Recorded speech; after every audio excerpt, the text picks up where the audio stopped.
श्रीमन्नारायण लक्ष्मी नारायण श्रीमन्नारायण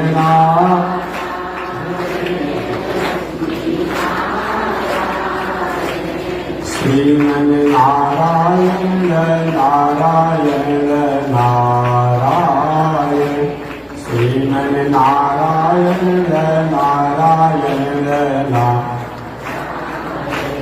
श्रीमन्नारायण अवतारायण श्रीमन्नारायण अवतारायण लक्ष्मी नारायण नारायण नारायण लक्ष्मी नारायण नारायण नारायण। बोलिए श्री लक्ष्मी नारायण भगवान की। अनंताचार्य कृपया वेदांत द्वयपारगम रामकृष्णांग्रिसद्भक्तं विश्वक्सेन मुनिं भजे। कासायं यज्ञसूत्रं शुचिवपुषि तथा चोर्ध्वपुण्ड्रं च बाले। यस्यास्ते दक्षहस्ते कलिकुमतिगिरीन्द्रेन्द्रवज्रं त्रिदण्डं संसाराग्नि प्रशान्त्यै मृतजलममलं दारुपात्रं पवित्रं श्रीविश्वक्सेन सूरे पदकमलयुगम् श्रेयसे संश्रयामि। लक्ष्मीनाथ समारम्भाम् नाथयामुनमध्यमाम् अस्मदाचार्यपर्यन्ताम् वन्दे गुरो परम्पराम्। नारायणाय विद्महे वासुदेवाय धीमहि तन्नो विष्णु प्रचोदयात्। महालक्ष्म्यै च विद्महे विष्णुपत्न्यै च धीमहि तन्नो लक्ष्मी प्रचोदयात्। तन्नो लक्ष्मी प्रचोदयात्। परमाराध्य श्री लक्ष्मी नारायण भगवान नित्य वंदनीय पूज्य गुरुदेव श्री त्रिदंडी स्वामी जी महाराज के जुगल चरणों में कोटिशः नमन। भगवत भागवत आचार्य कैंकर्य पारायण महानुभाव पावन भूमि पर पावन कथा को निवेदन किया जा रहा है। पावन कथा प्रसंग अंतर्गत निवेदन किया गया था पिछले दिन नैमिषारण्य का क्षेत्र है। 1000 वर्षों तक चलने वाला धार्मिक आयोजन किया गया है। उस आयोजन की अगुवा श्री सौनक जी महाराज हैं। उस आयोजन में 88,000 संत महात्मा लोग उपस्थित हैं। व्यास पीठ पर व्यास जी के शिष्य रोमहर्षण सूत के पुत्र उग्र सर्वासुर जी व्यास पीठ को शोभा बढ़ा रहे हैं। श्री सौनक जी ने सूत जी से पूछा, हे सूत जी, मानवों के कल्याण के लिए अनंत साधन बताए गए हैं, परंतु अनंत साधनों में सबसे सरल और सहज साधन क्या है जिसके द्वारा हर मनुष्य अपने घर गृहस्थी परिवार पत्नी बाल बच्चों के साथ रहते हुए ही उन परमात्मा से अपने संबंध को जोड़ सके, जिन परमात्मा के द्वारा इस संसार में हम भेजे गए। और सौनक जी ने 6 प्रश्न किए। 6 प्रश्न में सबसे प्रथम प्रश्न उन्होंने किया कि परमात्मा की प्रसन्नता, परमात्मा की प्राप्ति का क्या है। प्रसन्नता का मतलब यह होता है कि संसार में जब तक हम रहे, संसार के जो भी सुख हो उन सभी सुखों हमारे पास रहे। गृहस्थ आश्रम के 6 सुख बताए गए हैं, जो बहुत बार मैं निवेदन कर चुका हूं। अर्धागमो नित्यमरोगिता च, प्रिया च भार्या प्रियवादिनी च, वश्यस्य पुत्रो अथ करी च विद्या, सदजीव लोके सुखानि राजन्। एक गृहस्थ आश्रम का 6 सुख है। सबसे प्रथम घर में नीतिपूर्ण धन संपत्ति का आगमन होना, अर्थागमन। नित्यमरोगिता च, आरोग्य और निरोग रहना, ये दूसरा सुख है।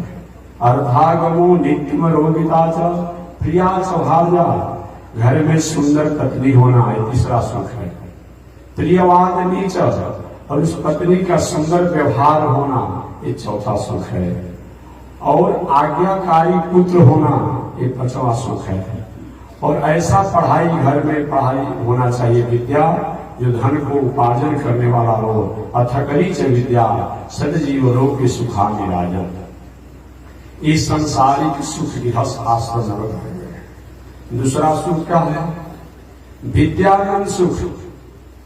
इस विद्यानंद सुख में हम शास्त्र धर्म के ग्रंथों को पढ़ करके अपने स्वरूप को पहचानने में हम परिपूर्ण होते हैं, सक्षम होते हैं।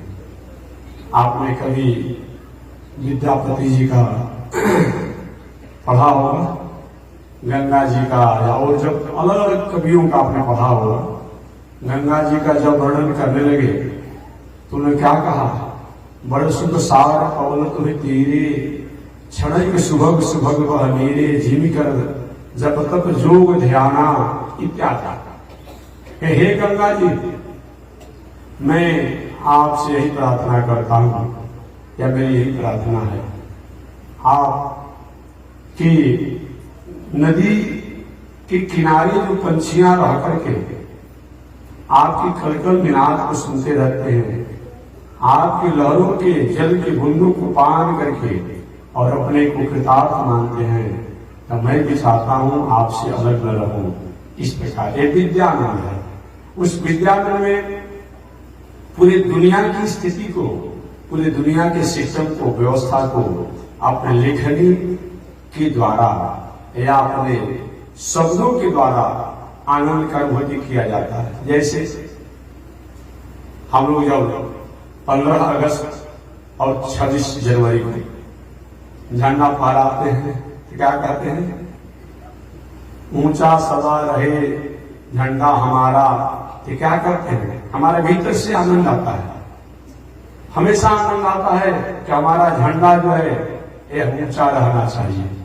ये क्या है? विद्यानंद है, जिसके द्वारा, शब्दों के द्वारा हमें आत्म आनंद की अनुभूति होती है। राष्ट्र, प्रकृति, संस्कृति, सभ्यता, मानवता कि हम संबंध हमारा जुड़ता है, वो विद्यानंद है। और तीसरा आनंद क्या है? ब्रह्मानंद। ब्रह्मानंद क्या है? जिस आनंद के कारण इस दुनिया का आनंद जो है उदास लगता है, जिस आनंद के कारण इस दुनिया का आनंद उदास लगता है, उसका नाम क्या है? ब्रह्मानंद है। जिस आनंद में हो जाने के बाद, इस संसार में सब कुछ होने के बाद भी वो हमें नीरस लगता है, वह ब्रह्मानंद है। गौतम बुद्ध की धन संपत्ति, ऐश्वर्य की कमी नहीं थी। गौतम बुद्ध को पत्नी भी विवाह हो गया था, पत्नी भी थी। गौतम बुद्ध को पुत्र राहुल भी हो गया था, और फिर भी सबको त्याग करके गौतम बुद्ध अपने उस ब्रह्मानंद आनंद में जाकर के मग्न हो गए। ये तीसरा आनंद है। तो तीनों प्रकार के आनंद हमारे जीवन में हो, इसका नाम क्या है? भगवान की प्रसन्नता है। किसी के पास संसारिक 6 सुख जो है तो विद्यानंद नहीं है, परिवार का समन्वय नहीं है, परिवार में आपसी मतभेद बना रहता है। किसी के पास विद्या तो है, धन भी तो है, 6 प्रकार का सुख है, लेकिन धर्म के प्रति प्रवृत्ति नहीं है, संत के प्रति नहीं है, देवता के प्रति नहीं है, वो भी ठीक नहीं है। तो तीनों प्रकार के सुख अगर जीवन में संसार में प्राप्त हो, ये क्या है? भगवान की प्रशंसा है। तो सौनक जी ने सूत जी से पूछा कि हे सूत जी, इस संसार में जब तक रहा जाए तब तक से भगवान की प्रसन्नता हो। आज शरीर त्यागने के बाद, पंच भौतिक शरीर त्यागने के बाद भगवान के धाम को प्राप्त किया जाए, भगवान को प्राप्त किया जाए, इसके लिए भक्तों को क्या करना चाहिए? श्री वैष्णव को क्या करना चाहिए? जो भक्त हैं, श्री वैष्णव हैं, उनको क्या करना चाहिए? या धार्मिक व्यक्ति को क्या करना चाहिए? इन 5 प्रश्नों को सुनकर के श्री सूत जी ने कहा कि जो भगवान को प्राप्त करना चाहता है, उनको भले ही तन कहीं पर हो, व्यवहार कहीं पर हो, परंतु अपना मन, अपना बुद्धि, अपना चित्त उन परमात्मा में लय कर ले, उन परमात्मा से लगाए रहे। यही मानव जीवन का शरणागति है। एक कोई जरूरी नहीं कि हम शरीर को भी हमेशा मंदिर में बैठाए रहेंगे, नहीं नहीं नहीं। एक कोई जरूरी नहीं है कि हम अपने तन को हमेशा परमात्मा में ही लगाए रहेंगे। जब संसारी कहे तो संसार की व्यवस्था में रहना पड़ेगा, लेकिन तन को संसार में रखने के बाद भी अपने मन को, अपने बुद्धि को, अपने चित्त को उन परमात्मा से जुड़े रहेंगे। व्यवहार भी हम दुनिया से करेंगे, व्यवहारिक दिनचर्या भी दुनिया से रहेगी, लेकिन हमारा मन, बुद्धि, चित्त जो है उन परमात्मा से लगे रहेगा। उपनिषद की कथा आती है, एक बार किसी मन को समझाने के लिए, इसी मन को समझाने के लिए, बुद्धि को परमात्मा में लय करने के लिए, चित्त को परमात्मा में लय करने के लिए विदेह राज जनक जी ने एक धार्मिक अनुष्ठान किया। अब उसमें घोषणा की विदेह राज जनक जी कि जो हमें चंद समय में, अल्प समय में, बहुत थोड़े समय में आत्मज्ञान प्राप्त करा देगा, भगवत ज्ञान प्राप्त करा देगा, भगवान की आत्म आनंद की अनुभूति करा देगा, उसको मैं आधा राज दे दूंगा। इसी आनंद की प्राप्ति के लिए कोई बद्रीनारायण जाता है, कोई मुक्ति नारायण जाता है, कोई वृंदावन जाता है, कोई अयोध्या जाता है, कोई काशी जाता है, कोई बक्सर जाता है, कोई नवरात्र व्रत करता है, कोई सिद्धार्थ व्रत करता है, कोई छठ करता है। हम दुनिया में जो भी पूजा पाठ, यज्ञ, दान, तीर्थ व्रत करते हैं उस भगवत आनंद की अनुभूति के लिए। लेकिन ये कोई जरूरी नहीं है कि हम तीर्थ में ही जाकर के केवल इस भगवत आनंद की अनुभूति करेंगे। अपने घर पर रह करके भी, अपने परिवार पत्नी में रह करके भी, अपने बाल बच्चों के साथ रह करके भी हम उन भगवत आनंद की प्राप्ति कर सकते हैं। कैसे कर सकते हैं? इसी के लिए विदेह राज जनक जी ने एक धार्मिक संसद का आयोजन किया, धार्मिक सभा का आयोजन किया, धार्मिक सत्र का आयोजन किया और घोषणा किया, जो हमें चंद मिनट में, अल्प समय में हमें भगवत प्राप्ति करा देगा, भगवत ज्ञान करा देगा, उसको मैं आधा राज दे दूंगा। बहुत से लोग आए, कोई कहा कि आपके निमित्त में यज्ञ कर देता हूं, ठीक है। कोई कहा कि चलिए मैं आपके तीर्थ कराऊंगा, कोई कहा कि मैं आपके लिए पाठ कराऊंगा, कोई कहा कि मैं आपके लिए स्वाध्याय कराऊंगा। अलग अलग लोगों ने अलग अलग तरीका से विदेह राज जनक जी को आत्मज्ञान प्राप्ति के लिए उपाय बताया, परंतु विदेह राज एक मत पर नहीं हो पाए, एक मत पर नहीं। क्या करना चाहिए? उसी समय उस सभा में घूमते फिरते हुए एक संत आ गए, जिन संत का नाम अष्टावक्र जी। अष्टावक्र गीता भी है, कभी आप लोग पढ़ना चाहिए, बहुत आत्मज्ञान की बात है। अष्टावक्र गीता, अष्टावक्र जी आ गए। अष्टावक्र जी व्यवहारिक रूप में 8 अंगों से टेढ़ा है, बाहरी व्यवहारिक रूप में 8 अंगों से टेढ़ा है, इसलिए उनका एक नाम अष्टावक्र है। अष्टावक्र जी आ गए, सब लोग ने सम्मान किया, उनका समादर किया और विदेहराज जनक जी ने बैठाया। अब बैठाया तो जो भी सभा में लोग थे, कोई डिलीट था, कोई पीएचडी था, कोई साधना की ऊंचाई पर था, कोई तपस्या की ऊंचाई पर था, कोई विद्वता की ऊंचाई पर था, कोई उम्र की ऊंचाई पर था, तो कोई योग की ऊंचाई पर था। अब आपस में कहा सुनी करने लगे, खाना खुशी जिसको आप कहते हैं। अब तो बाबा आ गया तो समाधान हो ही जाएगा। एक तरह से मानो व्यंग बोलने लगे लोग और सब लोग हंसने लगे। संत महात्मा किसी पर नाराज होता ही नहीं है, और कहीं अनिति होती है तो संत महात्मा चुप भी नहीं लगाता। और जब सभा में लोग अकार हंसने लगे बिना कोई घटना का, बिना कोई चित्रण का, तो अष्टावक्र जी के मन में हो सकता हमको देखकर तो नहीं हंस रहे हैं लोग, भावना को समझ गए सभा के कि शायद यही देखकर लोग हंस रहा होगा। अब अष्टावक्र जी नाराज हो गए। हे विदेहराज, मैं तो समझता था कि तुम ज्ञानी हो, विदेहराज कहलाते हो, ज्ञानी हो, तो शायद ज्ञानियों को तुम बुलाए होगे, लेकिन आज मैं समझ गया कि तुम भी मूर्ख हो और जितना आए हुए सभा में सब लोग महामूर्ख हैं। एक ही शब्द में सारे लोगों को चुप कर दिया।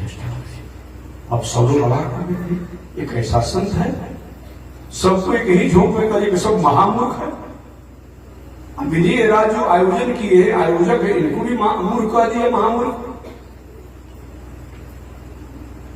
कुछ देरों के बाद विदेहराज ने कहा, प्रभु मैं आपकी भाषा को नहीं समझ पाया, इसमें बड़े बड़े साधक हैं, तपस्वी हैं, विद्वान हैं, ज्ञानी आए हैं और सबसे अपने मूर्ख और महामूर्ख हमको कहते कोई बात नहीं, आप संत हैं, लेकिन सबको आपने मूर्ख कर दिया। अष्टावक्र के मूर्ख नहीं है तो क्या है, ये मूर्ख नहीं है तो क्या है लोग। हमारे बाहरी शरीर को 8 अंगों से जो टेढ़ा है, इसको देखे उन्हें परख लिया। ये तो चाक का परीक्षक है ना, ये इंद्रियों के परीक्षक है ना, ये महामूर्ख नहीं तो और क्या है। अगर हमारे भीतर क्या ज्ञान है, क्या सत्ता है, क्या शक्ति है, क्या स्थिति है, इसको अगर जानने होते लोग तो हंसते। विदेहराज की क्षमा मांगे सबके तरफ से, प्रभु क्षमा किया जाए, सबके तरफ से मैं क्षमा मांगता। शांत हो अष्टावक्र। अच्छा ये बताओ, ये आयोजन क्यों किया है, इतने लोगों को बुलाया क्यों है, बताओ। कि प्रभु मेरी इच्छा है, अल्पकाल है, बहुत से विघ्न है, अनेकों शास्त्रों के अनेकों ऋषियों के अनेक मत है, मैं चाहता हूं चंद मिनट में अल्प समय में आत्मज्ञान प्राप्त करना।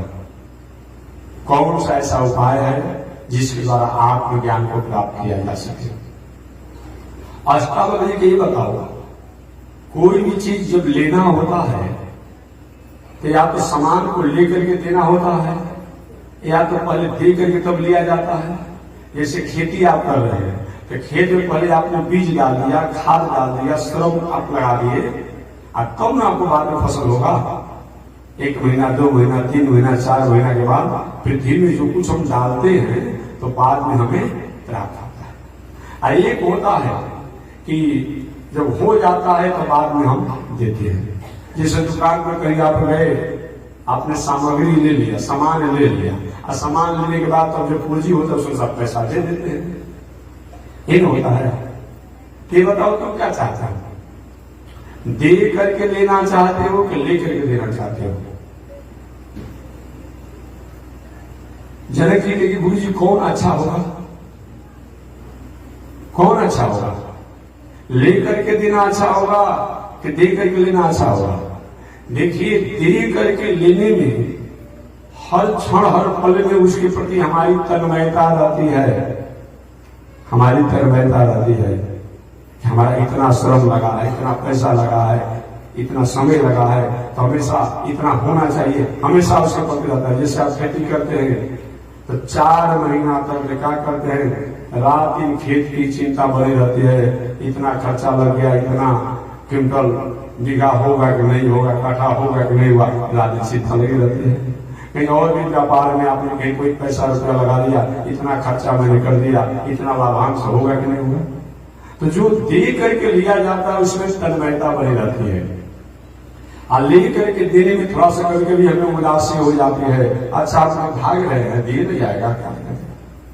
कभी कभी किसी का बकाया ज्यादा हो जाता, सामान ले लिए कहीं से आपको किसी दुकानदार से, अब उसमें पैसा नहीं दिए, और कहेंगे लेकिन चीज कभी आप यहाँ से कोई भाग रहे हैं, हम दे देंगे, इसमें थोड़ी सी हमें ढिलाई हो जाती है।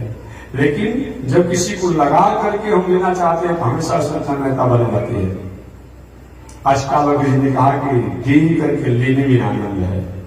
तो ठीक है गुरु जी, मैं दे करके ही लूंगा, दे करके लूंगा, मांगिए क्या मांगना चाहते हैं। अष्टावक्र जी ने कहा कि जो तुम्हारा अपना चीज हो, जो तुम्हारा अपना चीज हो, जिस पर तुम अपना अधिकार रखते हो, वो हमें दान दे दे। कि गुरु जी मैंने तो पहले संकल्प लिया था कि आधा राज दूंगा, लेकिन अगर हमको आप ज्ञान प्राप्त करा देंगे तो अभी मैंने निर्णय कर लिया कि पूरा राज ही आपको दे दूंगा। अष्टावक्र ने कहा कि महामूर्ख भाई, हमेशा महामूर्खता की बात करता है। प्रारंभ में तुमने अकारण हमको देकर के हंसा और सब कुछ समझाया तक नहीं, और दूसरी बार महामूर्खता की बात करता है। अरे शरीर में इस धन में तुम्हारा क्या है जो तुम हमको देना चाहते हो? धन तुम्हारा है क्या? तुम्हारे इस पृथ्वी के कोई राजा था कि नहीं था? इस धन संपत्ति इस राज में तुम्हारा क्या है जो तुम देना चाहते हो? ये राज तुम्हारा है। ये दुनिया में कितने लोग आए, कितने लोग चले गए, कितने लोग राजा बने, कितने लोग चले गए। हमेशा एक श्लोक में कहता हूं, धनानि भूमो पशवस्य गोष्ठे नारी द्वारे जना शमशाने। धनानि भूमो, ये धन संपत्ति यही पृथ्वी पर आ जाती है, किसी के साथ जाती नहीं है। बहुत कुछ करने वाले लोग होंगे, 2-4 करोड़ रुपया 10-20 करोड़ रुपया कहीं जमा भी किए होंगे, अगर मरेंगे ऐसा नाती बेटा पोता नहीं करेगा कि कम से कम 1-2 लाख का चेक हाथ में दे देगा कि बाबा का पॉकेट खर्चा मारने में काम करेगा। आज पे कभी आपने सुना है क्या? हम तो नहीं सुने हैं कि बाबा को पॉकेट खर्चा के नाम पर कम से कम 1-2 लाख रुपया का चेक दे दिया, सोना चांदी दे दिया। भले सोना चांदी पहने होंगे बाबा दादा तो सबसे पहले काट लेता है, ले लेता है, घोष कर भाई भीड़ भड़का में भूल मच जाए। बताइए होता है ऐसा? नहीं होता है। धनानि भूमो, ये धन संपत्ति यही रह जाती है। पशवस्य गोष्ठी, गाड़ी घोड़ा और कुछ चीज है वो या तो तिजोरी में या तो अपनी जगह पर ही रह जाते हैं। धनानि भूमो पशवस्य गोष्ठी नारी द्वारे। अरे जिस पत्नी के इशारे पर दिन को दिन नहीं समझते हैं, रात को रात नहीं समझते हैं, जब विवाह होता है तो रात दिन बुझाता है क्या? 1-2 बरस तो रात दिन बुझाता है, कब रात बीत गया कब दिन बीत गया। देवी जी कहते हैं कि सिट डाउन, जी हाँ अरे बैठ गया, स्टैंड अप खड़ा हो जाओ, देख लेंगे। उसी के इशारे पर 1-2 वर्ष रहते हैं, और उसके बाद जब 1-2 बाल बच्चा हो जाता है तो थोड़ा सा अब बच्चा के प्रति प्रेम हो जाता है, पत्नी से थोड़ा सा स्नेह कम हो जाता है, उस बेटा के प्रति प्रेम हो जाता है। पत्नी बहुत प्रेम करने वाली होगी तो आपके जाने के बाद घर के द्वार पर रोती रोती रुक जाएगी, आगे नहीं जाएंगे। बंधुजन कहेंगे, परिवारजन कहेंगे, स्त्रियों को शमशान पर जाना मर्यादा नहीं है, वही विश्वास वही रो करके स्त्री रह जाती है। धनानि भूमो पशवस्य गोष्ठी नारी द्वारे, नारी जो है घर के द्वार पर रह जाती है। जना शमशाने, अरे बंधु जो है, जिस बंधु जनों के साथ हम रहते हैं, ये बंधु क्या करते हैं? ये शमशान तक जाते हैं। जब तक हमारी अर्थी, जब तक हमारा लाश उस लकड़ी पर रख न दी जाती है, आग से जब तक उसमें धूप धूप करके जला न दी जाती है, तब तक हमारी ही चर्चा होती रहती है। बताओ, कोई सांप किसी का जाता है? 10 बजे फोन किया रात में, 11 बजे तक बात किया, अब 12 बजे रात्रि में चला गया। इस जीवन का कोई भरोसा है? हमारी आपकी चर्चाएं होती रहती है शमशान पर और कहीं और लोग कहते, बताओ कोई सांप किसी का जाता है, उसमें कोई चला कर जाए, काहे नहीं जाता है? अगर अच्छा काम किए तो अच्छे कर्म की गठरी जाती है, अब बुरा काम किए तो बुरे कर्म की गठरी जाती है। क्यों नहीं जाता है? जस और अपजस। अगर हमने अच्छा काम किया है समाज के लिए तो जस की गठरी जो है हमारे साथ जाती है, और बुरा काम किए है तो अपजस की गठरी साथ जाती है। पापी आदमी मर गया, ठीक हो गया, गांव को परेशान करके रखा था, ये अपजस की गठरी है। अगर कोई धर्मात्मा आदमी है, समाज के जनहित में बेचारा चला तो गया, एक बहुत नेक आदमी था, जब कोई बुलाता था खड़ा हो जाता था। यही तो है, जस की गठरी जाती है या अपजस की गठरी जाती है। और जो यहाँ भी छोड़ करके जाता है वहां तो ठीक है, यहाँ भी जस और अपजस की गठरी छोड़ करके जाता है। धनानि भूमो पशवस्य गोष्ठे, नारी द्वारे जना शमशाने। बंधु जन शमशान तक जाते हैं, और जिस परिवार, जिस भाई, जिस पुत्र के लिए हमने बेईमानी, शैतानी, नीति अन्याय किया, वो भी अब सोचता है कि चलो जो होने वाला था तो हो गया।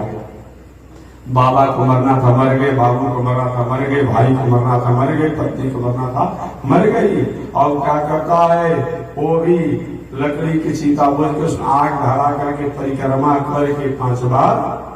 अब यही चिंता रहती कि जल्दी लाश जल जाता तो हम सब जितने बंधुजनों को लेकर के आए हैं समय से वापस लौटा देते, नहीं तो भाड़ा पर गाड़ी करके लाए हैं 2 दिन का भाड़ा देना पड़ेगा। कोई साथ में जाता होता नहीं है। एक और कथा हम नहीं कहते हैं, हम लोग बक्सर में रहते हैं, अब देखते हैं बक्सर में एक लाश अभी जला नहीं तो दूसरा लाश आकर के लाइन में लग जाता है, महाराज हमारा बारी है, अभी दूसरा जलना का पूरा नहीं हुआ, तीसरा आ जाता है। हम देखते रहते हैं रोज वहां पर। कभी कभी तो कुछ लोग वहां झगड़ा करने लगता है शमशान पर, हमारा बंटवारा ही हो जाना चाहिए तो लाश जल गया। ये भी हम लोग कभी कुछ सुनते हैं, अपने आप नजदीकी लोगों में बसे है ना बक्सर में, कभी ये भी देखने को सुनने को मिलता है कि यही बंटवारा हो जाएगा तो लाश जलेगा। कोई किसी के साथ जाता नहीं है। धर्मानुगत जीव एक लोका, एकमात्र हमारी नैतिकता, हमारी मौलिकता, हमारी संस्कृति, हमारा संस्कार, यही हमारे साथ जाता है और कोई चीज साथ जाता होता नहीं। अष्टावक्र जी ने विदेह राज जनक जी से कहा, जनक ये बताओ, तुम कहते हो मैं अपना धन दे दूंगा, इस धन में तुम्हारा क्या है भाई? तुम्हारे बाप दादा के परंपरा से धन संपत्ति राज है, ये तो तुम इसका भोग किए हो, ये पृथ्वी आपका है। आज से 500 वर्ष पहले इस पृथ्वी का मालिक कोई दूसरा था, आज से 200 वर्ष पहले इस पृथ्वी का मालिक कोई दूसरा था, आज से 100 वर्ष पहले इस पृथ्वी का मालिक कोई दूसरा था, अभी पृथ्वी का मालिक कोई दूसरा है, और आज के 100-200 वर्षों के बाद इस पृथ्वी का मालिक कोई दूसरा हो जाएगा। आपका है, आपका होता था, आपके साथ रहता। अष्टावक्र ने कहा धन संपत्ति और राज में तुम्हारा क्या है? जो तुम्हारा अपना चीज हो हमें। अब तो विजय राज जी थोड़ा सा अस्थिर हो गए, ये धन पर हम लोग अहंकार करते हैं, धन ले ही नहीं रहे महात्मा, फिर महाराज ठीक है जब धन नहीं देंगे ना तो हम तन आपको दे रहे हैं। पुनः महामूर्ति जैसा बात किया, ये तन में तुम्हारा क्या है? ये तुम्हारा तन है, ये तन तुम्हारा है। क्षिति जल पाव गगन समीरा पंच रचिते अधम शरीर। ये पृथ्वी का अंश है, जल का अंश है, वायु का अंश है, आकाश का अंश है, अग्नि का अंश है। जिन्हीं से प्राण निकलता है, आत्मा निकलती है, ये शरीर काम लायक रहता है। जो शरीर जो घर में 50 वर्ष रहा, और जिन्हीं आत्मा निकलता है, होता है कि शरीर से दुर्गंध दे रहा है, जल्दी घर से बाहर कीजिए। और बताइए तो 50 वर्ष तक जिस घर में आपने सूता, रहा, खाया, खेला, सब किया, केवल प्राण को निकलने के बाद, आत्मा को निकलने के बाद लोग कहते हैं भाई जल्दी इस श्वास को बाहर निकालिए, और नहीं तो घर में भूत जैसा लग रहा है। अब आप भूत हो गए आत्मा को निकलते ही। आत्मा को निकलते ही ये शरीर भूत हो जाता है, लाश हो जाता है, मुर्दा हो जाता है। अष्टावक्र ने कहा इस शरीर में तुम्हारा क्या है? इसके अलावा बेटा कहता है कि हमारा है, पत्नी कहती है कि हमारा है, भाई कहता है कि हमारा है, माता कहती है कि हमारा बेटा है, हमारे वंशा है, पिता कहते हैं कि हमारे हैं। इतना झगड़ा लू संस्कृति देना चाहते हो? इस शरीर में किसी काम है क्या? सब कहता है कि हमारा है, हमारा है, हमारा है। एक ऐसे मैदान में ही लूंगा तो विजय राजी कहे कि गुरु जी तो आपको जो मांगना हमें मांगे, वो हमें समझ में नहीं आ रहा है, और वो हमें समझ में नहीं आ रहा आप क्या मांगना चाहते हैं। तो अष्टावक्र क्या मैं जो मांगूंगा उसको आप देंगे? जरा की सोची, हो सकता है कुछ और धन संपत्ति मांगे दे देंगे। हाँ गुरु जी जो आप मांगे को मैं दूंगा, हमें आत्मज्ञान चाहिए। तो अष्टावक्र ने जब देना चाहते हैं तो अपना मन जो है, अपना बुद्धि जो है, अपना चित्त जो है अपना दान दे दीजिए। और मन बुद्धि चित्त जब दान देने के बाद जब बचता क्या है? कुछ नहीं बचता है। अवाक रह गए कि गुरु जी मैं दिया। तो यही आत्मज्ञान है।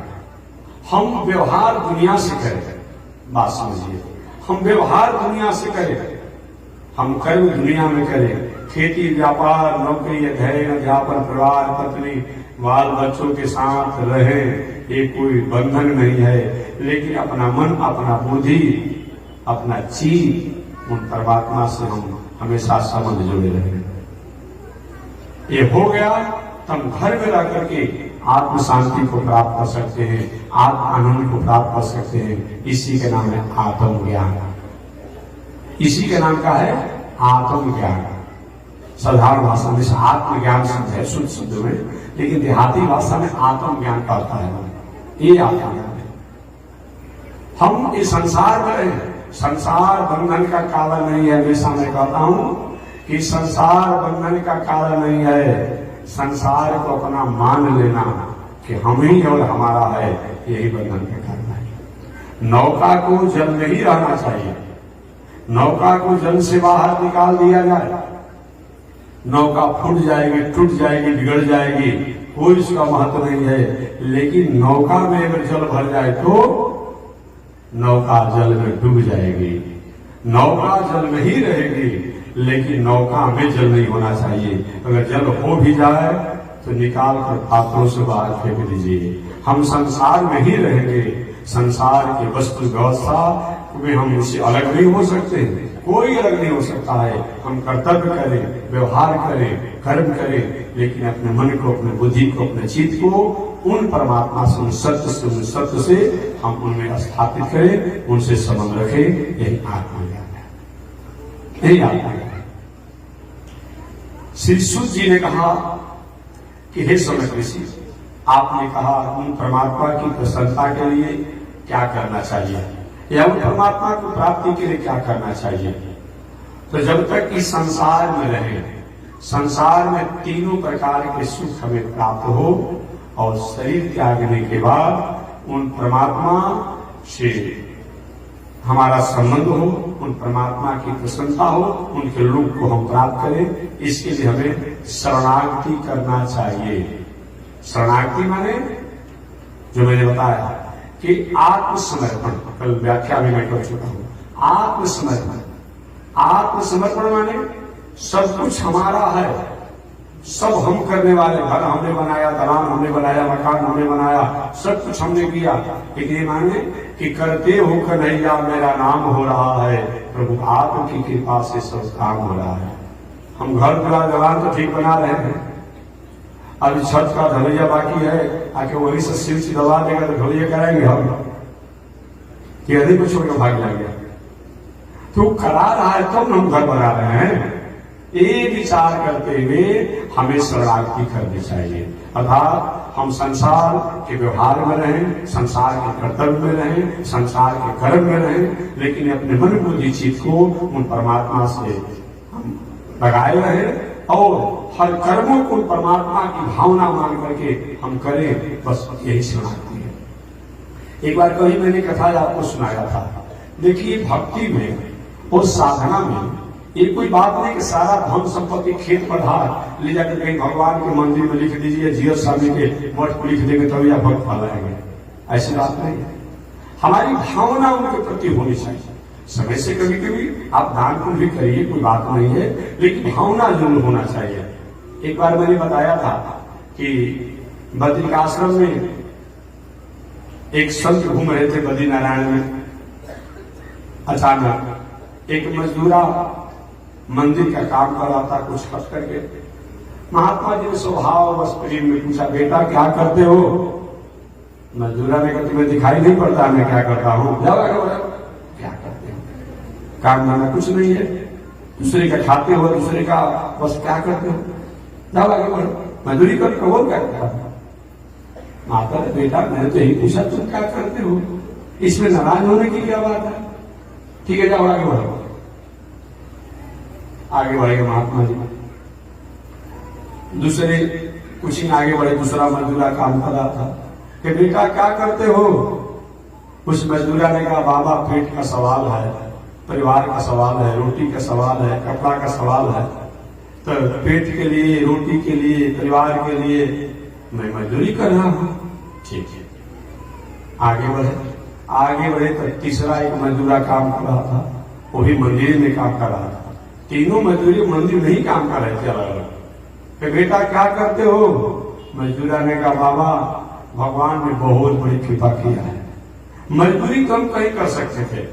अब देखिए मजदूरी हम कहीं कर सकते थे, लेकिन भगवान ने अपने, ऐसे तो हमारे पास समय नहीं है, मैं गरीब आदमी हूँ, ऐसे हमारे पास समय नहीं है, भगवान ने बहुत बड़ी कृपा किया है जो अपने सेवा में हमें बुला लिया है।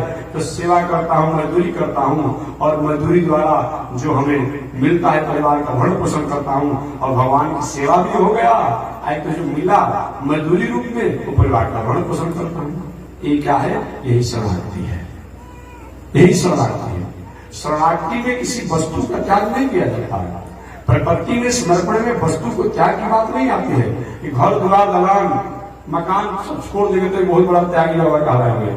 अगर जंगल में रहने से ही कोई संत बन सकता तो जितना बाघ सिंह घोड़ा बालू भांग जब सब क्या रहते हैं जंगल में रहते हैं, और जितना अपराधी होते हैं सब जंगल में छुपे रहते हैं, सारे कहलाएगा हो?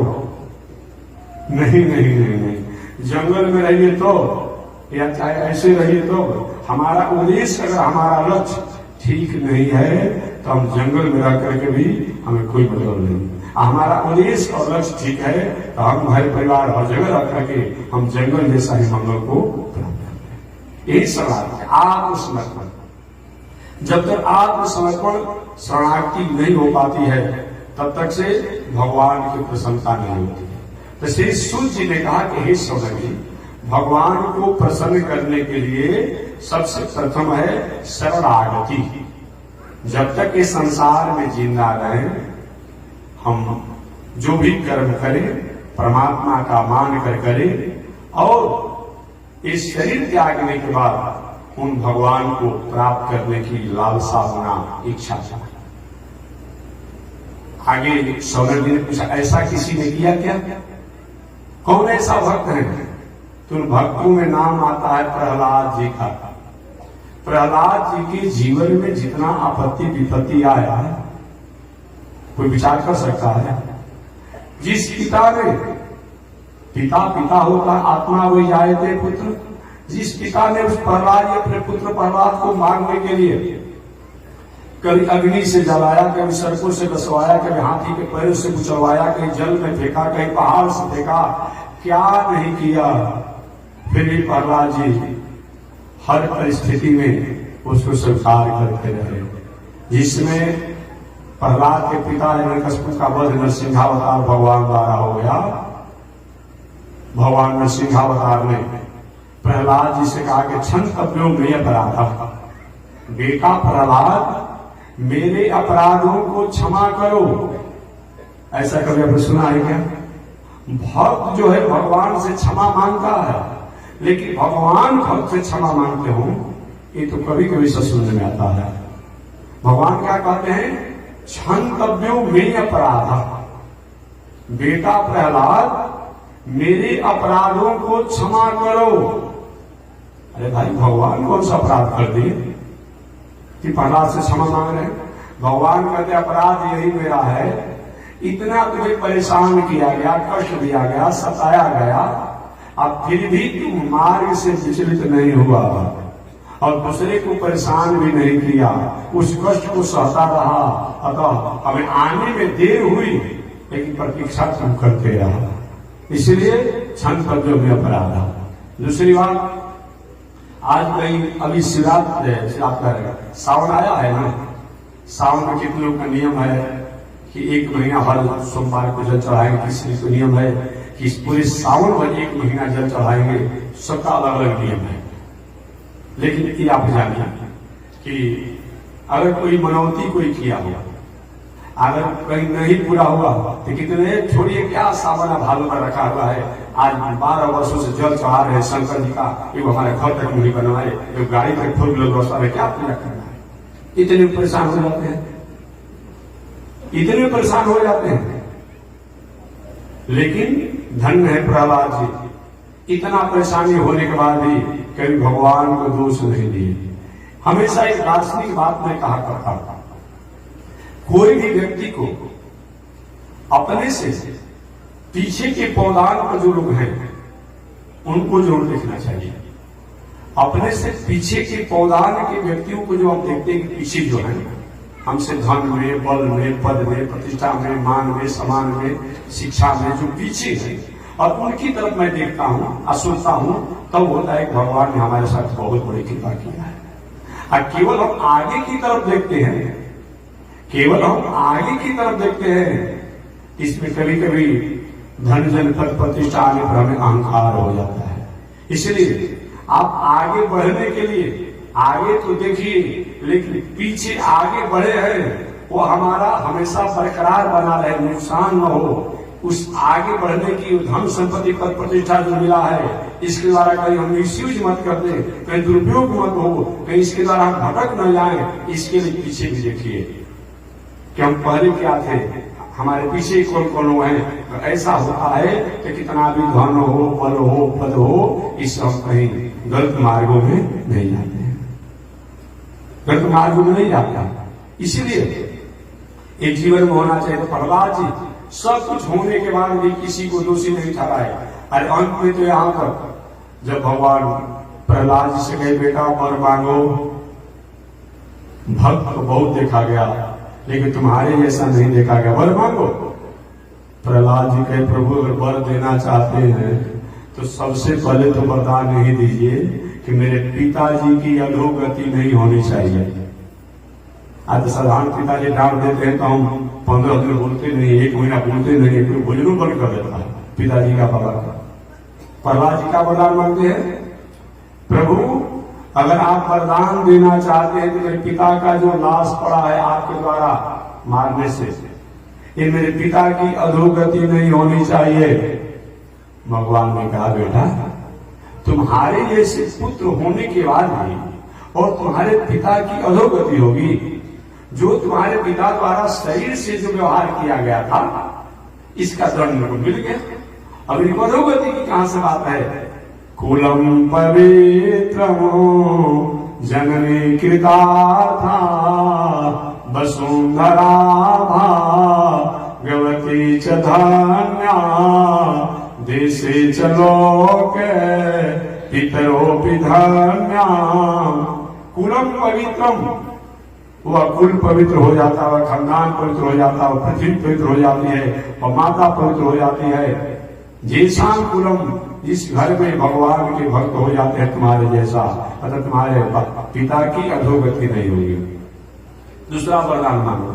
तो प्रहलाद जी के दूसरा वरदान दे दीजिए, दूसरा वरदान दीजिए कि आज के बाद मेरे कुल खानदान के लोगों को आप मृत्यु दंड नहीं देंगे। भगवान ने कहा प्रहलाद ये तो बहुत कठिन तूने मांग लिया, और तुम्हारे कुल खानदान के लोग उपद्रव करेंगे और हम मारेंगे नहीं। लेकिन चलो तुमने बहुत तपस्या साधना किया है, ये भी बताना दे रहा है। एक मेरा शर्त रहेगा, मैं प्राण दंड तो नहीं दूंगा, प्राण वध तो नहीं करूंगा, लेकिन अनुशासन करूंगा, अनुशासन करूंगा। यही कारण है कि प्रहलाद जी के पुत्र कौन है? बलि है ना, बलि है, दैत्यराज बलि है। उसी दैत्यराज बलि के पुत्र बाणासुर हुआ। तो जब देवता लोग गए भगवान के पास, प्रभु अब दैत्यराज बलि द्वारा अब हम लोग पलायन हो गए हैं, अब हम लोग की बस की बात नहीं है, स्वर्ग तो चला ही गया, दैत्यराज बलि द्वारा ले लिया गया, दैत्यराज बलि द्वारा स्वर्ग को ले लिया गया। अब भविष्य में भी कोई उम्मीद नहीं है और हम जीते जी मरने वाले हैं, हमारी सहायता आप करिए, और नहीं तो हम इस दुनिया में जीते जी मर रहे हैं और कहीं कहीं नहीं है। भगवान ने कहा देवताओं, देखो दैत्यराज बलि के वंश प्रहलाद जी को हमने वरदान दे दिया है कि अब आपके कुल खानदान में प्राण वध नहीं करूंगा, अनुशासन करूंगा। तो मैं दैत्यराज बलि से संग्राम तो नहीं करूंगा, क्योंकि प्रहलाद जी को मैंने वचन दिया है, मैं दैत्यराज बलि से संग्राम नहीं करूंगा, मारूंगा नहीं, मृत्यु दंड नहीं दूंगा, हम अनुशासन करने के तरीका अपनाऊंगा। प्रभु तो कौन सा अनुशासन करेंगे बता दीजिए, हम लोग को विश्वास हो जाए, नहीं तो हो सकता है कहीं आप भूल पड़ जाएंगे। भगवान ने कहा मेरे जीवा आप जाइए, विश्वास हो जाइए। वही भगवान ने क्या किया, यही बक्सर में कश्यप अदिति महातप की कश्यप अदिति तपस्या करके वही भगवान जो है वामन रूप में प्रकट हुए। आप प्रगट वामन रूप में होकर के दैत्यराज बलि जो जग कर रहा था, अब जग जब कर रहा था वही वामन भगवान गए, दैत्यराज बलि गए, ब्रह्मचारी जी देखने से मालूम पड़ता है कि कई लोग का ईश्वर वैभव आप ही हैं। मैं पहले तो संत महात्मा ब्राह्मण को आदर नहीं करता था, लेकिन जब से संत महात्मा का आदर किया, ये मेरा खोया हुआ राज आ गया, तो मैं दान करने में हिचकिचा नहीं हूं, संकोच नहीं करता हूं। अब मेरे पास जो आ जाता है, जिसको मैं दे देता हूं, अब उसको पीढ़ी दर पीढ़ी दूसरी जगह मांगने की आवश्यकता नहीं पड़ती है। आप ब्रह्मचारी जी है ना? हाँ ब्रह्मचारी जी है, आए हैं मेरे जग के अवसर पर, आपको जो मांगना है सो मांगना। ब्रह्मचारी बावन भगवान कहे मांगे तो किसके लिए मांगे, मांगे तो किसके लिए मांगे?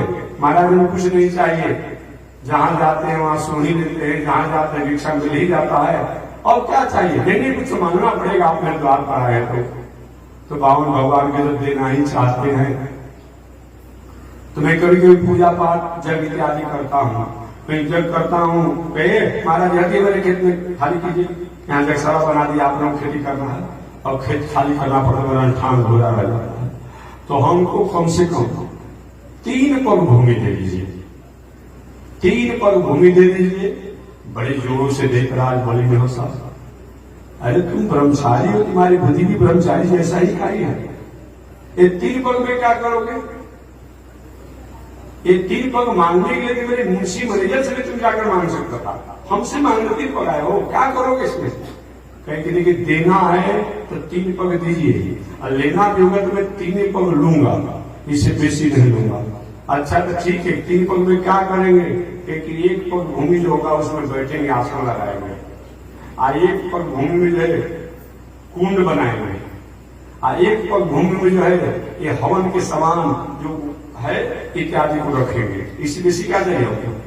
बड़े जोरों से हंसा, ठीक है जहां से मन करे तहां से ले, लेकिन नहीं ऐसे नहीं चलेगा कि अभी आप दान दे दिए, आपका कुल खानदान कब्जा कर लेगा कि बाबूजी को लिखा पढ़े थोड़े किए थे, आज तो लिखा पढ़े जो कोई कब्जा हो रहा है। स्कूल, अस्पताल, अनाथालय, गौशाला, मठ, मंदिर, जहां जहां जो दिया, और उन्हीं का कुल खानदान नाती पर नाती जब कब्जा कर रहा है, ऐसे नहीं चलेगा महाराज। ये लिखा पढ़ी होना चाहिए।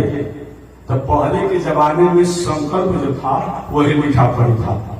अरे संकल्पों में नहीं कहा जाता है क्या नाम है, कौन देश है, कौन गोत्र है, कौन लेने वाला, कौन देने वाला, ये लिखा पढ़ी में होता है। कौन खरीद रहा है, कौन बेच रहा है, ये होता है ना, कौन दे रहा है। आज तो यही होता है कि महाराज जब तक रजिस्ट्री नहीं होगा संकल्प रूप में तब तक मैं नहीं लूंगा। देते ब्राह्मण जब से आए हो तब तो तुम झंझट कर रहे हो। अब 3 पग भूमि लोगे वो लिखवा कर लोगे, हाँ महाराज बिना संकल्प काम नहीं लेंगे। तो ठीक है चल, जब तुम कहते तो संकल्प हो जाए। और ये भी संकल्प के लिए देवराज बलि अपना कमंडल लाया, कमंडल से जल गिराने लगा। अब जल गिर ही नहीं रहा है, जल नहीं गिर रहा है। इधर दैत्यराज बलि के पुरोहित जी आचार्य जी शुक्राचार्य जी जाकर कान में कहे, इनको पहचान रहे हैं, ये 52-53 नहीं है, ये ब्रह्मचारी ब्राह्मण नहीं है, ये साक्षात विष्णु है, बामन का वेश बनाए हैं। 3 पग में आपका सारा संपत्ति ले लेंगे और धन संपत्ति दे दीजिए, सोना चांदी पाना पोखरा जो कुछ देना हो, गाय घोड़ा सब कुछ दे दीजिए, लेकिन भूमि दान मत दीजिए। बोले गुरु जी हम जो कह चुके इसका क्या होगा, हम जो वचन दे चुके हैं अब इसका क्या होगा, क्या मेरा वचन झूठा हो जाएगा। शुक्राचार्य कहे कि कहाँ करके थोड़ा सा इधर उधर हो जाने पर भी दोष नहीं लगता है। अगर झूठ मत बोलिएगा आप लोग, ये कोई एक सामने चलो अगर लोग मंत्र मिल गया, ये बात मत कीजिएगा। कहाँ झूठ का दोष नहीं लगता है, ये हम नहीं कहते हैं, ये दैत्यराज बलि का पुरोहित शुक्राचार्य का वाक्य है, ये किसी देवता का वाक्य नहीं, भगवान का वाक्य नहीं है। कहाँ लड़की के विवाह करने में अगर झंझट हो रहा है, कहीं डाका क्या चल रहा है, कहा भाई हम तो विवाह करेंगे तो 5 फीट 3 इंच कम से कम होना चाहिए, 5 फीट 6 इंच होना चाहिए। कहीं कंप्यूटर से इधर उधर 2-3 इंच बढ़ भी जाए कोई दोष नहीं है, बात समझ गए, दोष नहीं लगेगा।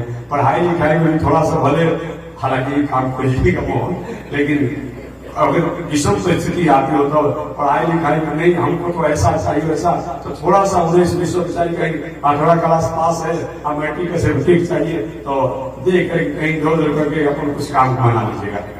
हाँ, यहाँ पर क्योंकि नहीं होगा विवाह नहीं होगा, नहीं हुआ विवाह नहीं होगा।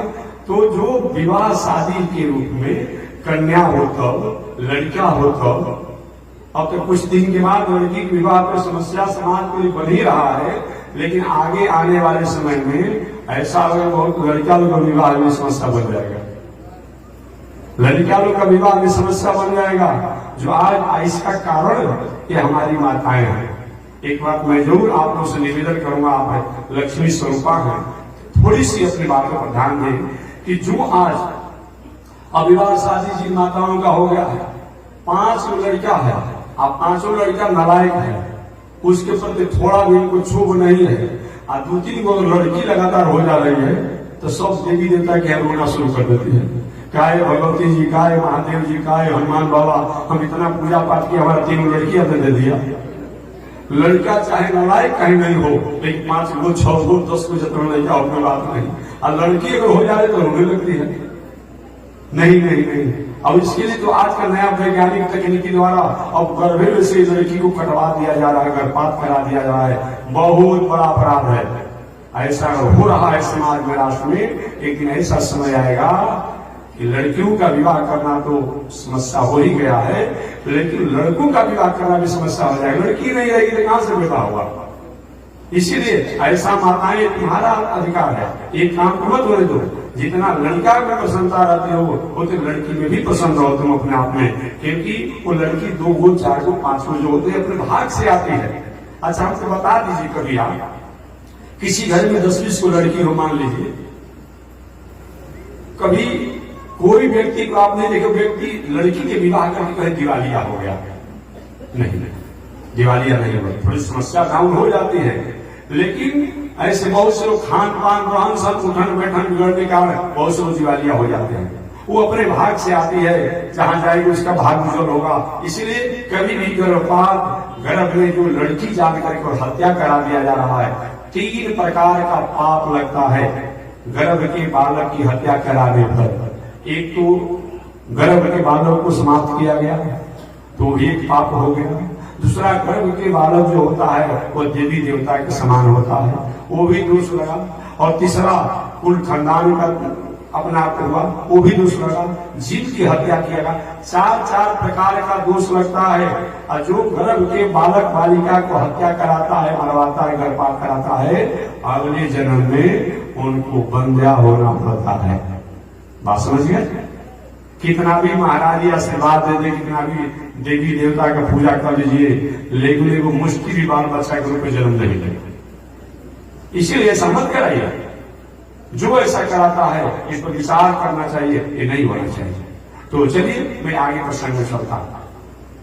शुक्राचार्य जी ने कहा कि ब्रह्मचारी जी है, ये साक्षात विष्णु है, सब धन संपत्ति ले लेंगे। कि गुरु जी हमने जो कहा इसका क्या होगा? तो शुक्राचार्य कहां अपने वचन को कह करके आप पीछे हट जाने पर भी दोष नहीं लगता है। एक तो कन्याओं के विवाह में अगर झंझट आ रहा हो तो थोड़ा सा 19-20 व्यवहार करने से वो क्या होता है, वहां दोष होने पर भी दोष लागू नहीं होता। दोष तो है ही लेकिन लागू नहीं होता है। दूसरा, प्राण संकट है। कोई अपराधी है, आपको घेर लिया मारने के लिए, तुम्हारा ही नाम है, साफा कहीं मेरा नाम भी नहीं, मेरा गांव वहां नहीं है। उस प्राण संकट के समय अगर कहीं हो तो वहां भी अगर कुछ आगे पीछे बोल दिया जाए, अपने वचन को आगे पीछे हो जाए तो दोष नहीं लगता है।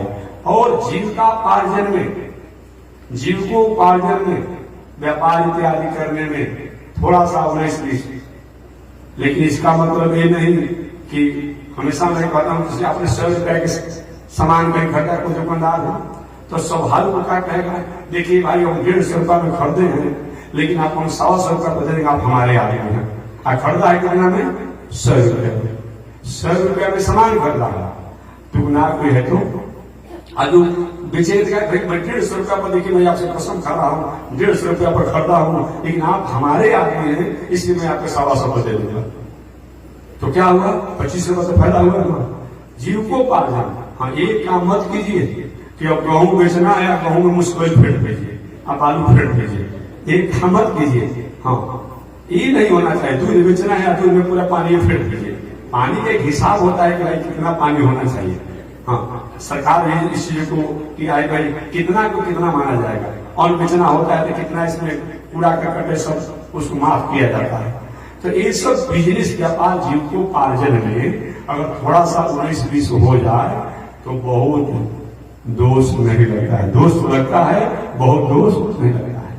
तो विवाह शादी में, जीव को पार्जन में, प्राण संकट में, राष्ट्र की रक्षा करने में, राष्ट्र की रक्षा करना हो वहां पर थोड़ा सा कुछ बोलने में कहने में हो जाए और राष्ट्र की रक्षा हो रहा होना चाहिए। और धर्म की रक्षा करने में हो रहा है वहां भी नहीं। और किसी मर्यादित नारियों की मर्यादा को रक्षा करने में, अगर कोई मर्यादित नारी है, कोई इसकी मर्यादा को चंचल करना चाहता है, भंग करना चाहता हो, वहां पर थोड़ा सा 19-20 बोलने से अगर उसकी मर्यादा का रक्षा हो जाता हो तो दोष नहीं लगता हो। और कोई संत महात्मा के भी मर्यादा को रक्षा करना हो, वहां थोड़ा 19-20 बोलने से कुछ होता हो, वहां भी दोष नहीं लगता है। इस प्रकार शास्त्रों में बताया गया है। या जिसको दान देने के बाद अब हमारे पास आगे चल करके पुनः दान देने की न बचे, वैसा दान का महत्व नहीं है। दान देना चाहिए कि जो हम दान दे रहे हैं बाद में मेरे पास कोई आवे तो उसको मैं देने की क्षमता हो। शुक्राचार्य कहे कि अगर आप दे देंगे तो तीनों पग का आपको चाहेंगे तो एक ही पग में सब नाप लेंगे, फिर आपके पास कुछ रहेगा नहीं। इसलिए सोना चांदी और सब दे दीजिए, इनको भूमि मत दीजिए। दैत्यराज बोलने का महाराज जब आप कहते साक्षात विष्णु हैं, आज जब ये आए हैं लेने के लिए, सारा दुनिया को ये देते हैं, आज हमारे यहाँ लेने के लिए आए हैं तो हम नहीं मुंह करेंगे, हम पीछे नहीं हटेंगे, हम तो दान देंगे।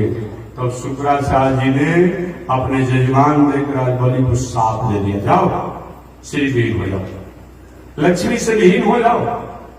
गुरु जी साफ सरकार है लेकिन वचन से मैं नहीं मुकरूंगा। फिर भी जजमान के प्रति इतना स्नेह था शुक्राचार्य को कि जो दैत्यराज बलि का कमंडल था, उस कमंडल के टोटी में भाई सूक्ष्म रूप बनाने वाले थे, छोटा रूप बना करके उनके कमंडल की नली में घुस गए एक रूप में। और जब जल गिरा रहे हैं तो गिरी नहीं रहे दैत्यराज बलि।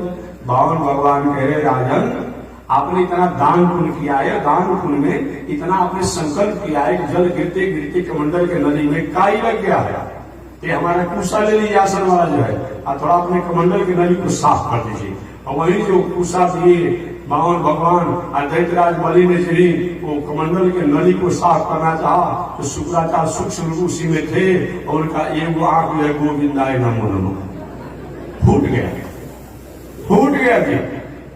अब समझिए और शुक्राचार्य के अब वो जाने ही जाने बीच में हमारा आंख फूट गया, हमारा आंख फूट गया, बाहर निकले। अब दैत्यराज बलि ने संकल्प किया, आप जानते होंगे, और बावन भवन कैसे कहां से नापे हो गया भाई। कर्मचारी जब से तुम आया है शरारत कर रहा है, अब 3 पर भूमि नापने के तुमसे पूछ के नापोगे, तो उन्होंने ताव में बोल दिया दैत्यराज यही से नाप लीजिए ना। अब बावन भगवान जो है क्या किए, दंडी कवि के नाम को भी विद्वान लोग जानते होंगे, एक दंडी कवि ने बहुत इसके बारे में कहा है। अब जमी का यही नाप लीजिए, अब बावन भगवान विराट रूप बना लिए और एक ही पल में पृथ्वी से लेके ब्रह्म लोक तक नाप लिए। उसी समय तो ब्रह्मा जी उनके पैरों को धोकर बावन भगवान के अपना कमंडल में रखे थे, वही विष्णु पाद की एक गंगा है। अब बाद वही ब्रह्मा के कमंडल की जल जो है स्वर्ग लोक में आई तो स्वर्ग पगा हो गई, और वही स्वर्ग से भगीरथ शंकर जी की जटा में आई तो जटा शंकरी कहलाई, और वही शंकर जी के जटा से जब हरिद्वार में आई तो वही गंगा जी कहलाई, और वही गंगा जी आते आते जाकर सागर मिल गई तो गंगा सागर बन गया। इस प्रकार एक पग नाप ली, एक पग में ऊपर नापा गया और दूसरा पग में नीचे रसातल तक नाप लिए, एक पग बाकी रह गया। बावन भगवान का है जो दान दे करके अब पूरा नहीं करता है उसको अधोगति होता है।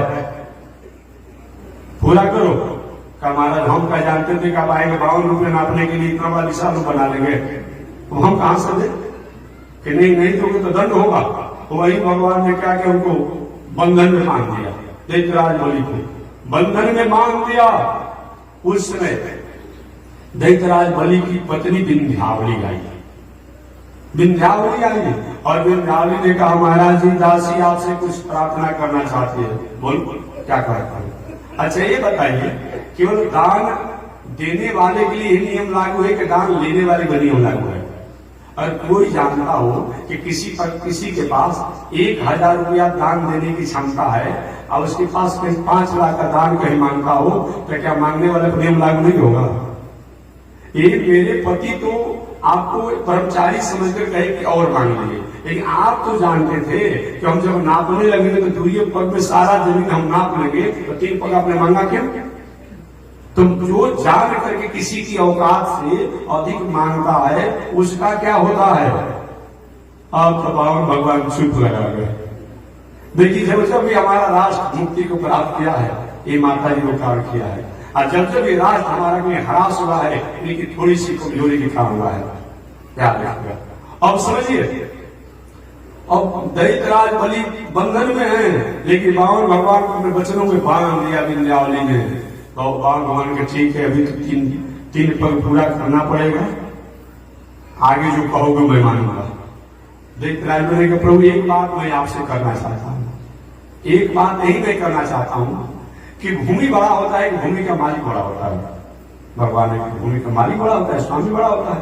तो अभी आपने मेरे भूमि को नापा है ना, अभी तो स्वामी मालिक में बाकी हूं, मेरे शरीर को नाप लीजिए। वही बावन भगवान, लेकिन एक शर्त है, जैसा वेश बना करके आए थे वैसे ही वेश में नाप लिए। अभी तो 2 पग में तो आपने पूरा दुनिया नाप लिया। वही बावन भगवान अपने छोटे रूप में हुए, दैत्यराज बलि को जब सिर से या गर्दन तक नाप ले उतने में पूरा हो गया। विंध्यावली महाराज मेरे प्रश्नों का क्या होगा? जो किसी की औकात जानते हैं कि उसकी औकात से अधिक मांगता है उसको क्या होता है कि देवी तुम चाहती क्या हो बताओ? कि नहीं मेरे प्रश्नों का जवाब देना होगा। बावन भगवान के चलो मैं तुम्हारी बातों से मैं जो कहूँ उसको मैं मानूंगा कि महाराज यही कि आप जो हमारे पति अभी आप चाहते क्या है?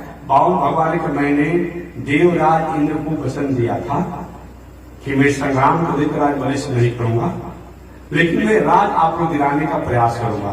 तो मैंने वचन दिया है देव इंद्र को, तो उनको राज आप छोड़ दीजिए, और जब अगला मनवंतर आएगा तो मैं उस समय जो इंद्र रहेंगे उनको हटा करके और आपको राजा बना देंगे, और आप अपने मूल जन्मभूमि चले जाइए। कहाँ जाए महाराज? अपने रसातल लोक में जाइए, सूतल लोक में जाइए। वही दैत्यराज बलि सूतल लोक में अपने पत्नी के साथ चले गए।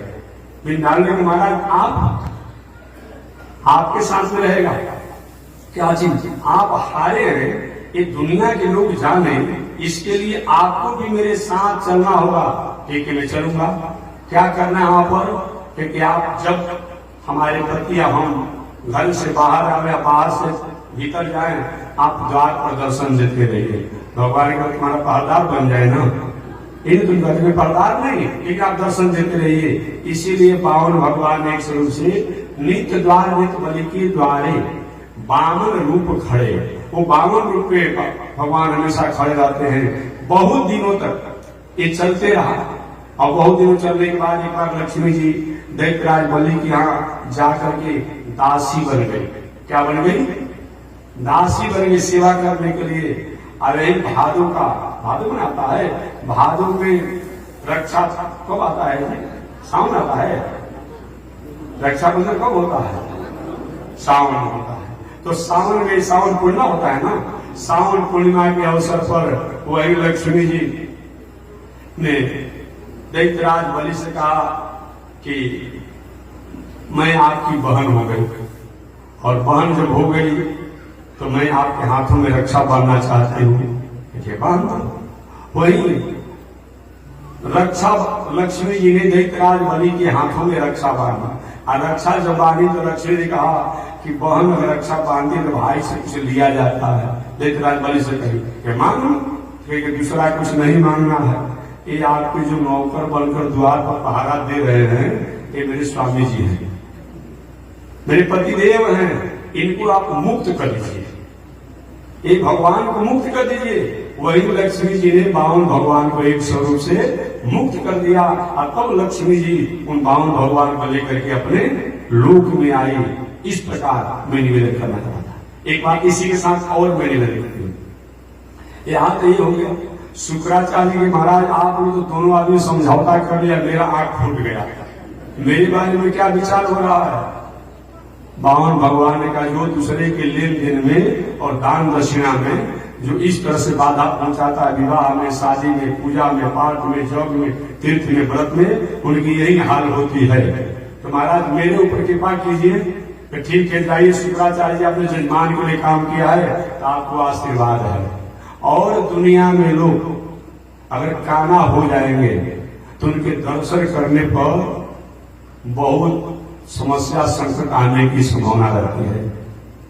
आज नाराज में मत होगा, आगे विप्र मिले जो काना कहते हैं ना, माने कान व्यक्ति अगर कहीं जा रहे हैं रास्ते में कहीं अचानक दिखाई पड़ जाए तो बहुत संकट समस्या आने की बात है।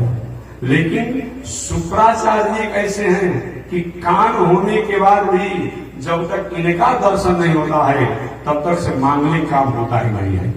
अभी क्या चल रहा है? अभी शुक्र अस्त है। क्या है अभी? अभी शुक्र अस्त है, और शुक्र अस्त है तो सारा विवाह शादी सब कुछ बंद है ना। आज ये भी जब शुक्र जब हो जाएंगे तो विवाह शादी चालू हो जाएगा। ये भगवान ने आशीर्वाद दिया कि हे शुक्राचार्य जी, और दुनिया के लोग अगर एक आंख वाले हो, काना हो, तो उनके दर्शन करने से संकट हो सकती है, लेकिन आपका जब तक दर्शन दुनिया के लोग नहीं करेंगे तब तक उनका मंगल काम शुरू नहीं होगा। यही कारण है कि शुक्राचार्य जी जब सुख उदय होता है तब विवाह शादी इत्यादि सब काम मंगल होते हैं, और जब अस्त रहते हैं तो सारा काम बंद रहता है। आज शुक्राचार्य एक आंख वाले हुए हैं। इस प्रकार मैं निवेदन किया। आगे तो मैं निवेदन करना चाह रहा था कि भगवान कहते हैं कि मैंने उनके कुल खानदान को आशीर्वाद दे दिया है, भगवान ने नहीं। आगे देखिए, बाणासुर दैत्यराज बलि की परंपरा में हुआ, उसकी 20 को पूजा थी। भगवान श्री कृष्ण के वंशज ने नाम अगर कोई याद नहीं है, उस बाणासुर की बेटी जिसका नाम था उषा, उस उषा से विवाह हुआ। अब विवाह हुआ तो बाणासुर ने क्या किया, और भगवान श्री के वंशज को बंधन में जेल में बंद रख दिया था। पहले बलराम जी ने आकर समझाया, अरे भाई विवाह शादी हो गया, अब काहे को विवाह कर रहे हो। अंत में नहीं माना तो संग्राम हुआ बाणासुर और भगवान श्री कृष्ण बलराम जी में। उसी समय शंकर जी आ गए बाणासुर का पक्ष लेकर के, मेरा चेला है, मैंने वरदान दिया है, आप नहीं कुछ कर सकते हैं। शंकर जी में भगवान श्री कृष्ण में संग्राम हुआ और अंत में शीतल ज्वर, उष्ण ज्वर इत्यादि हुआ। अंत में भगवान श्री कृष्ण ने एक ऐसा बाण मारा जो शंकर जी जला करके बुखार जो आता है आया और गिर गए। अंत में भगवान ने कुछ देर के बाद उनके स्वरूप में लाया, स्वस्थ किए। शंकर जी ने कहा, प्रभु मैं जानते हुए अनजान हो गया था, मेरे को क्षमा किया जाए, आप मेरे स्वामी हैं, लेकिन मेरा एक चेला है, इसको मैंने वरदान दिया है, इसको ऐसा न किया जाए।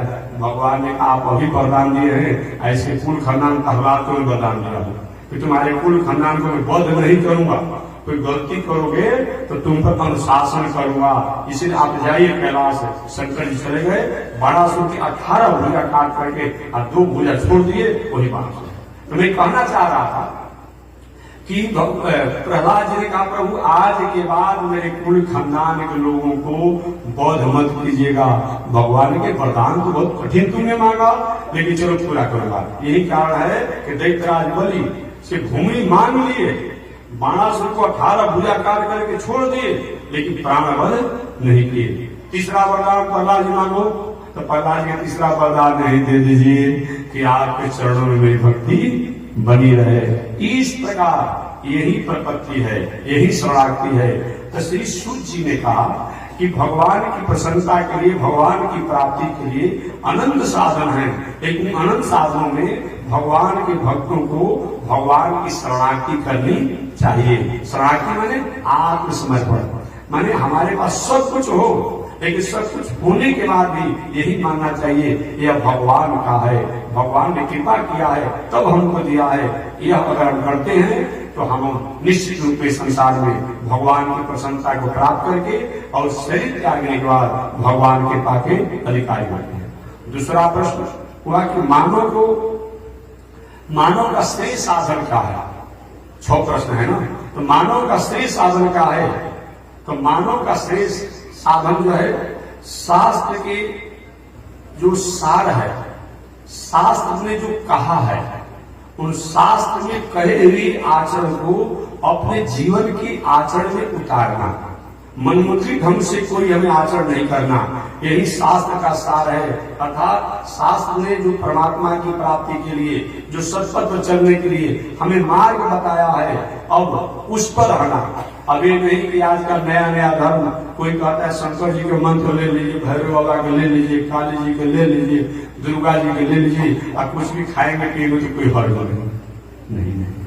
शास्त्र में जो आचरण करने को कहा उस आचरण को करना, शास्त्र ने जिस आचरण को निषेध किया किताब में लिखने के बाद उसको नहीं करना, इससे क्या होता है, यही शास्त्र का सार है, यही मानव का परम लक्ष्य है, यही श्रेय है कि जो ग्रंथों में, शास्त्रों में हमें सत्पथ पर चलने के लिए, सन्मार्ग पर चलने के लिए जो प्रेरणा प्राप्त होता है उसको करना। 3 प्रकार का काम होते हैं, प्रिय मार्ग होता है, एक श्रेय मार्ग होता है। प्रिय मार्ग हमें प्रिय लगे, और श्रेय मार्ग हमारा हितकारी हो, मंगलकारी हो, उसको श्रेय मार्ग कहते हैं। तो प्रिय मार्गों को त्यागना और श्रेय मार्गों को स्वीकार करना, यही मानव का एक है, श्रेय साधन है। तीसरा प्रश्न है कि उन परमात्मा की प्राप्ति के लिए हमें क्या करना चाहिए। तो उन परमात्मा की प्रसन्नता के लिए एकमात्र मानव को उन परमात्मा से ही अपने संबंध को जोड़ना चाहिए। ये दुनिया में प्रेम सबसे खड़े, व्यवहार सबसे खड़े, लेकिन समर्पण उनके प्रति होना चाहिए। और अगले प्रश्न हुआ कि भगवान श्री कृष्ण इस संसार में क्यों आए। धर्म की स्थापना के लिए आए, संतों को कृतार्थ करने के लिए आए और दुष्टों को संहार के लिए आए। अगला प्रश्न हुआ कि भगवान के कितने अवतार। तो भगवान के अनंत अवतार हैं। इसकी व्याख्या कल मैं करूंगा। भगवान की अनंत अवतार हैं। उन अनंत अवतारों भगवान ने रामावतार, कृष्णावतार, वामनावतार, नरसिंहावतार को रूपों करके और जगत का उपकार किया। आगे होगा कि भगवान के जाने के बाद, अपने लीला शरीर को त्यागने के बाद धर्म किसकी शरण रहता है? तो भगवान को अपने लीला शरीर को त्यागने के बाद धर्म जो है 4 जगह रहता है। एक तो एक भगवान की कथा में, चाहे राम कथा के रूप हो, गीता कथा के रूप हो, भगवत कथा के रूप हो, माने भगवत कथा, भगवत और भागवत कथा में वो धर्म रहता है। और दूसरा, जहां भगवान के धाम है वहां रहता है, चाहे अयोध्या और विकासम हो इत्यादि हो। और तीसरा, जो भगवान के भक्त हैं उनमें रहता है। और चौथा, जहां उनकी चर्चा होती रहती है वहां रहता है। इस प्रकार इन 6 प्रश्नों को हमारे सूत जी ने शौनक जी के सामने निवेदन किया। तो शेष चर्चा अगले दिन मैं करूंगा कि आगे वो भगवान श्रीमन नारायण की प्रसन्नता के लिए कौन कौन उपाय है, भगवान के कौन कौन अवतार है, उस अवतार भगवान ने क्या किया, शेष चर्चा अगले दिन आज इसी के साथ बाणी मेरा। श्रीमन नारायण लक्ष्मी नारायण, श्रीमन नारायण लक्ष्मी, श्रीमन नारायण नारायण नारायण, श्रीमन नारायण नारायण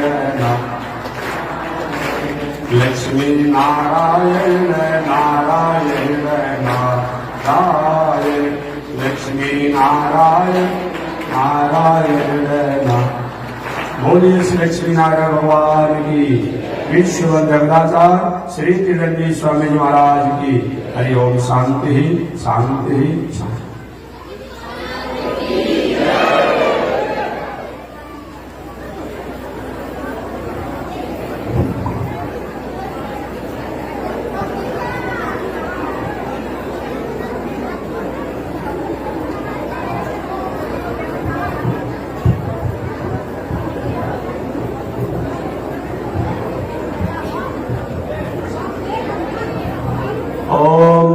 चंद्रमा मनसो जातः, चक्षो सूरजो अजायत, श्रोत्राद्वायुष प्राण समूहादनिरजायत, श्रीशते लक्ष्मी सवत्न्या बहोरात्रे, पार्श्वे नक्षत्राणि रूपमस्मिनो व्यातम्, विषय निकाला मोमयी काल, सर्वलोकं मयि काल, कासायं यज्ञसूत्रौ, शुचिवपुषि तथा चोर्वपुण्ड्रं सवाले, यस्यास्ते दक्षस्ते कलिकुमति गिरीन्द्रेन्द्रवज्रं त्रिदण्डं, संसाराग्नि प्रशान्त्यै भृतजलममलं दारुपात्रं पवित्रं, श्रीविश्वक्सेन सूर्ये फलकमलयुगं, श्रेयसे संश्रयामि अमरे आलयशूद्रस् चलमतिरसोय्याप्तसवभो, कृतघ्नो दूरवाणि स्मर परवशो वन्दन पर, विसंसापापेश कथमामितो दुर्गजलदे, कपारादूत्रेण तव परिचरेयं शरणयो। लक्ष्मी नारायण भगवान की, विश्व जगदाचार्य श्री त्रिदंडी स्वामी महाराज की। हरि ओम। शांति शांति शांति।